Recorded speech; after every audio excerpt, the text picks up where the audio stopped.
Welcome back to my channel Chumki Sansar. তো এই মাত্র আমরা বাজার করে এলাম। সবজির বাজার তো আগেই করা ছিল, তো আজকে গেছিলাম মাছের বাজার করতে। এই মাছের বাজার করে এলাম। আর বাইরে দেখো কীরকম রোদ উঠেছে।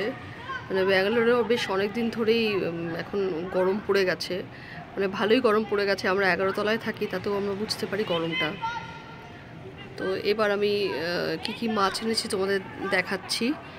আর আজকে একটা স্পেশাল রান্না করব, সেটা আমি তোমাদের সাথে শেয়ার করব।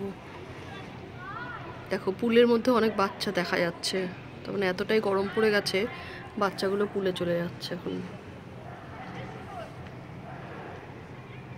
তো কি মাছ এনেছি আমি দেখাচ্ছি তোমাদের।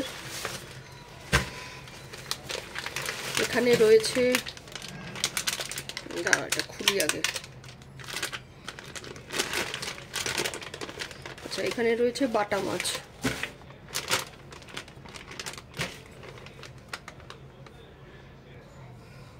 এখানে রয়েছে বাটা মাছ। আমরা বেশি না ছোট মাছ খেতে আমরা ভালোবাসি, তো তার জন্যই এই মাছগুলো আনা। তো এখানে রয়েছে বাটা মাছ। বাটা মাছগুলো ভালোই দেখলাম, তো বাটা মাছ নিয়ে এলাম। এগুলো সব ধুতে হবে এখন। এখানে রয়েছে ট্যাংরা মাছ, ছোট ছোট ট্যাংরা পেয়েছি। ছোট ছোট ট্যাংরা নিয়ে এসছে, দেখো ট্যাংরাগুলো একদম ছোট্ট ছোট্ট। এই ট্যাংরা মাছের চচ্চড়ি আর ডাল হলে বেশ ভালোই লাগে খেতে, একদম ছোট্ট ছোট ট্যাংরা। এই ট্যাংরা নিয়ে এসছি। আর এখানে নিয়ে এসছি হচ্ছে আর মাছ, কারণ বাচ্চারা ট্যাংরা বা বাটা কোনোটাই খেতে পারবে না। তো এই আর মাছে কাটাও হয় না, আর খেতেও ওদের ভালো লাগবে, তো তার জন্য এই আর মাছ নিয়ে এসছি। আর মাছ অনেকটা ছিল, মানে মাছটা অনেকটা বড়, মানে 1 কিলো 300 হবে। এই হচ্ছে আর মাছ। তো এখন আমি ওদের জন্য আর মাছটাই করে দেব। ওই যে আর মাছে নিয়ে এসছি, তো আর মাছগুলো এবার সব ধুয়ে নেব, দিয়ে ওদের জন্য আমি এখন আর মাছ করে নেব। আর আমাদের জন্য এই চিংড়িটা আমরা কাল কিনেছিলাম, তো এই চিংড়িটাই করব আমাদের জন্য। চিংড়িটা এঁচোড় দিয়ে করব। তো এই রান্নাটা আমি তোমাদের সাথে পরে শেয়ার করব, যে আমি কি করে এঁচোড় চিংড়ি করি। তো চলো এই মাছগুলো এখন সমস্ত ধুয়ে টুয়ে নিই, তারপরে রান্না বসিয়ে দিই। আচ্ছা, মাছগুলো আমার ধোয়া হয়ে গেছে আর কন্টেইনারে তুলে নিয়েছি। আর একটা জিনিস আমি তোমাদের ভুল বলেছিলাম, এটা বলেছিলাম আমি তোমাদের বাটা, কিন্তু এটা বাটা নয়, এটা চারাপোনা। আর এখানে আমি বলেছিলাম 1 কিলো 200 আর মাছ, তো এটা 1 কিলো 200 নয়, এটা 1 কিলো 800। তো যে কটা পিস করবো সানদের জন্য আর মাছ, ওগুলো বের করে নিয়ে বাকিগুলো ধুয়ে এটা তুলে নিয়েছি। এখন ফ্রিজের মধ্যে এটা ডিপ ফ্রিজে রেখে দেবো। তো এখন আমি চিংড়ি মাছটা করবো, এঁচোড় চিংড়ি। তো এখানে চিংড়ি মাছ নিয়ে নিয়েছি, আর চিংড়ি মাছগুলোতে আমি ভালো করে নুন হলুদ মাখিয়ে নিয়েছি। আগে চিংড়ি মাছগুলোকে ভেজে নেব, তারপরে এক এক করে এঁচোড় আর আলু ভেজে তুলবো। চিংড়িগুলো আমি দিয়ে দিলাম।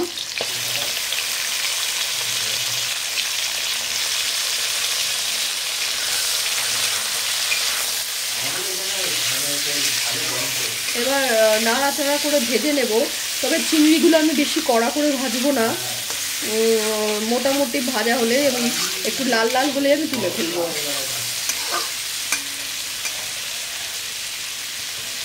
চিংড়ি মাছগুলো ভাজা হয়ে গেছে, আমি তুলে নিয়েছি একটা বাটির মধ্যে। এবার আমি কাঁঠাল আর আলুটা ভেজে নেব। তো চিংড়ি মাছগুলো ভাজা হয়ে গেছিলো, এবার আমি কড়াইটাকে ভালো করে ধুয়ে আবার সর্ষের তেল দিয়ে দিলাম। আজকে রান্নাটা আমি সর্ষের তেলেই করব।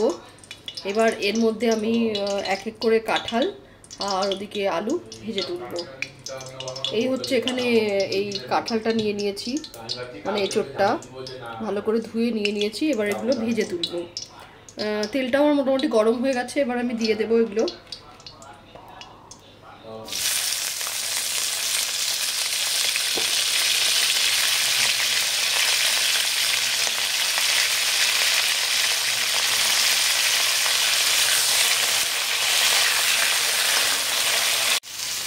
এখানে আমি নুন আর হলুদ দিয়ে দিয়েছি।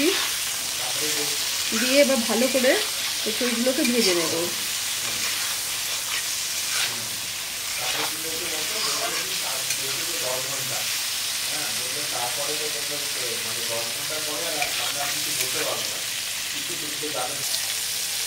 কাঁঠালটা ভাজাই চলছে, একটু ভালো করে ভাজলে খেতে ভালো লাগবে, তো ওই জন্য ভালো করে ভেজে নিচ্ছি।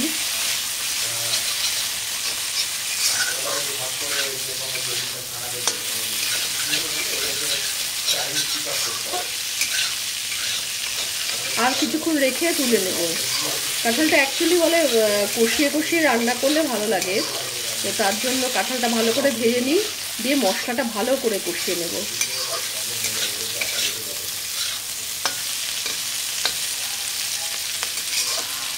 এবার আলুগুলো ভেজে নেব।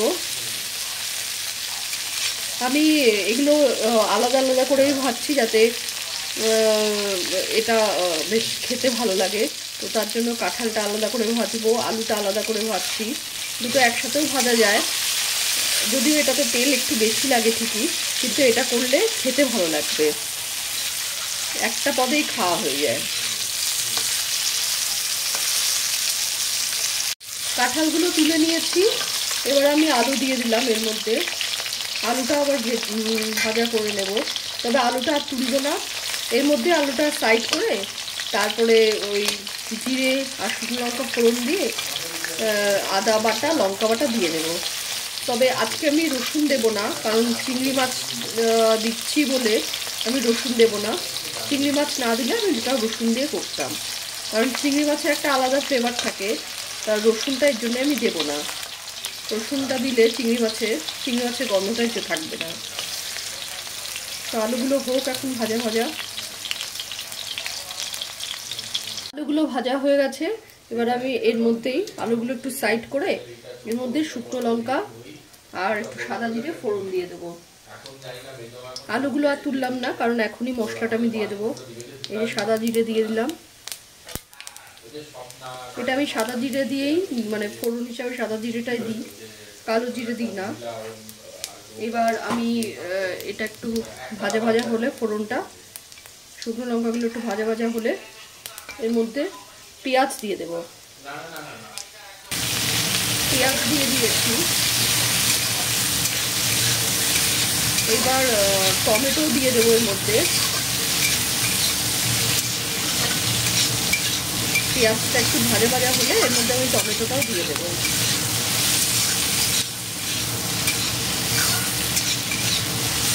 একটু ঢেকে দেবো এখন, যাতে পেঁয়াজগুলো নরম হয়ে যায়।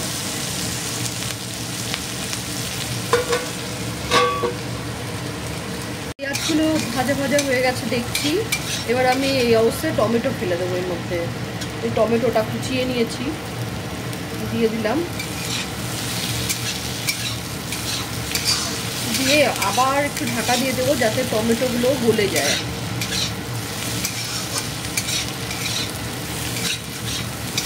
আমি এর মধ্যে কিন্তু নুন হলুদ এখনও দিইনি, এবার আমি দিয়ে দেবো নুন আর হলুদ।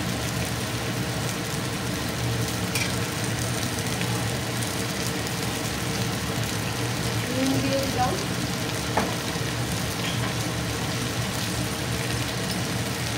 সাথে হলুদও দিয়ে দিলাম।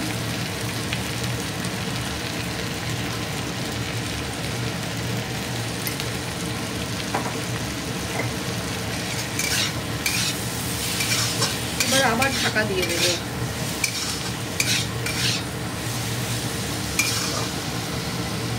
এখানে আলু পেঁয়াজ টমেটো মোটামুটি ভাজা হয়ে গেছে, এবার আমি এখানে কাঁঠালটা দিয়ে দেবো। আমি নুন হলুদ ছাড়া এখনো কিছু দিইনি, এবার কাঁঠালটা দিয়ে দেবো। কাঁঠালটা দিয়ে দিয়েছি, এবার একে একে মশলাগুলো দিয়ে দেবো। এর মধ্যে আমি লঙ্কা বাটা আর আদা বাটা দেবো এখন।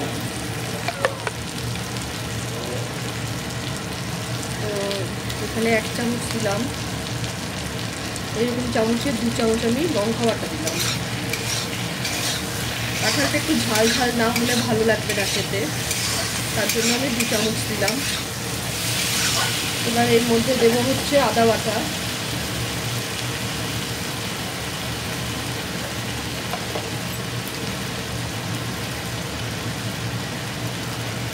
এই 1 চামচ মতো আদা বাটা দিয়ে দিলাম।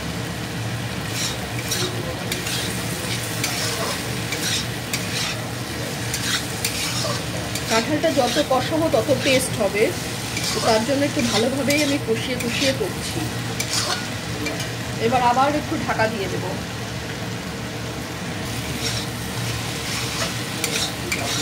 এবার এর মধ্যে আমি চিংড়িগুলো দিয়ে দেব।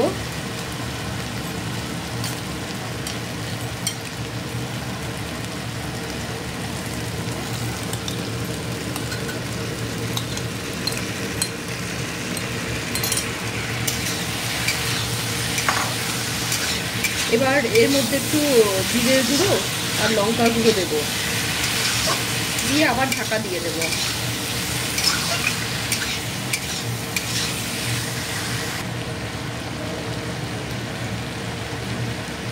এখানে 1 চামচ মতো জিরের গুঁড়ো দিলাম। 1 চামচ না, আমি 2 চামচ মতো দেবো, কারণ আমার চামচটা খুব ছোট। আর এখানে লঙ্কার গুঁড়ো দিয়ে দিলাম, অল্প করে দেব।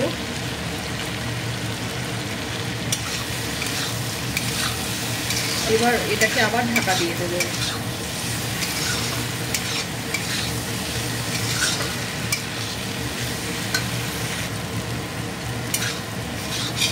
এবার এর মধ্যে আমি একটু জল দেব, কারণ একদম ড্রাই হয়ে গেছে এটা। তো এবার এর মধ্যে একটু জল দিয়ে দেব। চিংড়িটা যেই বাটিতে আমি ভেজে রেখেছিলাম সেই বাটির ধোয়া জলটাই আমি দেব।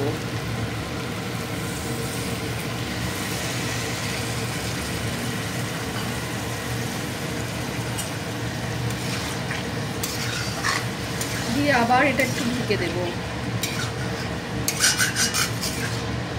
এইভাবে তোমরা করে দেখো, মানে এক পদ দিয়ে খাওয়া হয়ে যাবে। পুরো এটা মাংসের মতো কষিয়ে কষিয়ে করলে না এই এঁচোড় চিংড়ি খুব টেস্ট হয়। তো এইভাবে করো তোমরা। তেলটা একটু বেশি লাগে ঠিকই, কিন্তু খেতে কিন্তু খুব সুন্দর হয়। এটা খুব ঝোল ঝোল করবো না, একটু মাখা মাখাই করবো। তো কাঁঠালগুলো সেদ্ধ হয়ে গেলে আর একটু হবে কাঁঠালগুলো। তো এবার আমি আবার ঢাকা দিয়ে দেব।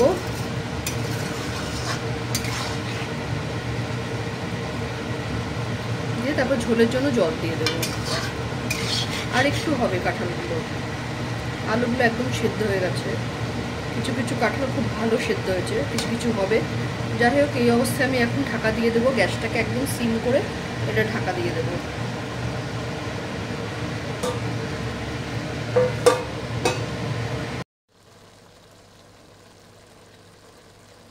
এবার আমি ঝোলের জন্য জল দিয়ে দিলাম। তো এটা আমি খুব মাখা মাখা করবো না, আবার খুব ঝোল ঝোলও রাখবো না। তো এবার এই যেটা দিয়েছি সেটা একটু ফুটে উঠলে এর মধ্যে ঘি আর গরম মশলা দিয়ে দেবো। আমার আলু কাঁঠাল সব সেদ্ধ হয়ে গেছে। এবার এটা এইভাবেই রেখে দেব। আমার এঁচোড় চিংড়িটা হয়ে গেছে। এবার যা ঝোল আছে এরকমই রাখবো, কারণ এটা পুরো টেনে নেবে ঠান্ডা হলে। তো এই অবস্থায় আমি এখন এখানে গরম মশলা দিয়ে দেবো। গ্যাসটাকে বন্ধ করে দিলাম। এবার একটু গরম মশলা ছড়িয়ে দেবো এখানে, আর একটু ঘি দিয়ে দেবো এতে। এই হাফ চামচ মতো ঘি দিয়ে দিলাম। দিয়ে এবার 5 মিনিট মতো ঢাকা দিয়ে রাখবো।